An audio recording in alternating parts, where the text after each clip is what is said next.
बिस्मिल्लाहिर्रहमानिर्रहीम।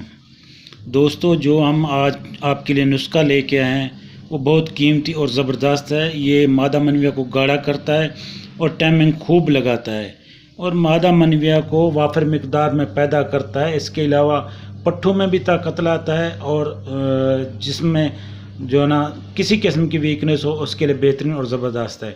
इज़्ज़ा आपके सामने है। भुने हुए चने 100 ग्राम, तुखम कलवंजी 50 ग्राम, मूसली सफ़ेद 50 ग्राम, तुखम बादाम ये भी तकरीबन 25 ग्राम होने चाहिए। असगंध नागौरी वो भी 50 ग्राम हो और इसके अलावा सतावर ये 50 ग्राम हो और कूंज के बीज ये 100 ग्राम आपको पंसार स्टोर से आम मिल जाएंगे। सालब मिस्री 100 ग्राम, छुआरे 100 ग्राम, बादाम 50 ग्राम, पिस्ता ये भी 50 ग्राम होना चाहिए। इलायची खुर्द, इलायची सब्ज़ हो या खुर्द जो भी मिल जाए आपको वो 50 ग्राम होती है। इन सब को लेकर आपने बारीक पीस लेना है, बिल्कुल पाउडर सा बना लेना है, अलग अलग पीसना है इन सब चीज़ों को। इनको पीस कर इसके इनको सबको मिक्स कर देना है।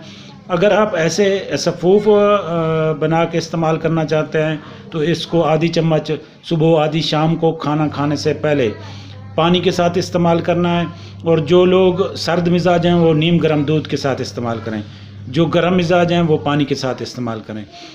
और अगर इसे आप माजून बनाना चाहते हैं तो इसमें शहद मिला दें हस्बे ज़रूरत, जैसे माजून होता है उसी तरीके का माजून बना के फिर इसकी आधी चम्मच से पौनी चम्मच सुबह और शाम ये आप इस्तेमाल करें। ये बहुत अच्छा नुस्खा है। जिनके अंदर स्पर्म की कमी है, जिनकी औलाद पैदा नहीं हो रही या ताकत की कमज़ोरी है, उनके अंदर किसी किस्म का कोई प्रॉब्लम है तो वो इसको इस्तेमाल करें। एक तो इससे मादा मनविया काफ़ी मकदार में पैदा हो जाता है, दूसरी बात यह है कि गाढ़ा भी हो जाता है जिसकी वजह से टाइमिंग खूब लगती है। इसके अलावा जिगर मैदे मसाने की गर्मी दूर हो जाती है और मसल बेल्ट होना शुरू हो जाते हैं, भूख लगना शुरू हो जाती है। स्टोमक का कोई अगर प्रॉब्लम है, एसिडिटी है या कोई ऐसा अल्सर वगैरह है या कॉन्स्टिपेशन है, कब्ज़ वगैरह, तो उसको भी दूर करती है।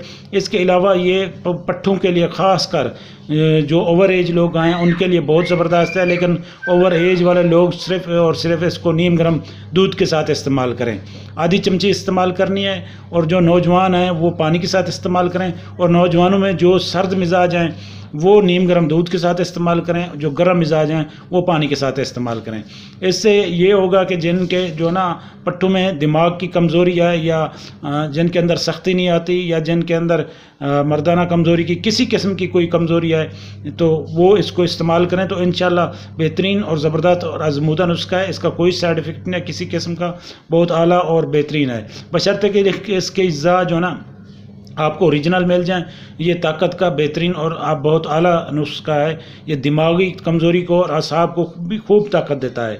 इसके अलावा फुर्ती लाता है। और जो ना ये अगर जिस तरीके से आजकल नौजवानों में या ये मोशज़नी का प्रॉब्लम है तो वो भी इस्तेमाल करें, क्योंकि ये मोशज़नी का जितना भी नुकसान हो चुका है उसका अजाला करता है। इसके अलावा जो आजकल जो है ना सर्दियाँ हैं तो मौसम चेंज हो रहा है, गर्मियों की तरफ जा रहा है, तो वो भी इस्तेमाल करें ताकि क़ुव्वत मुदाफ़ियत हमारे अंदर एंटीबॉडी पैदा हो। तो एंटीबॉडी से ये है क़ुव्वत मुदाफ़ियत, हमारा इम्यून सिस्टम इससे बिल्ड होता है और हमें जो है ना कोई बीमारी जल्दी नहीं लगती।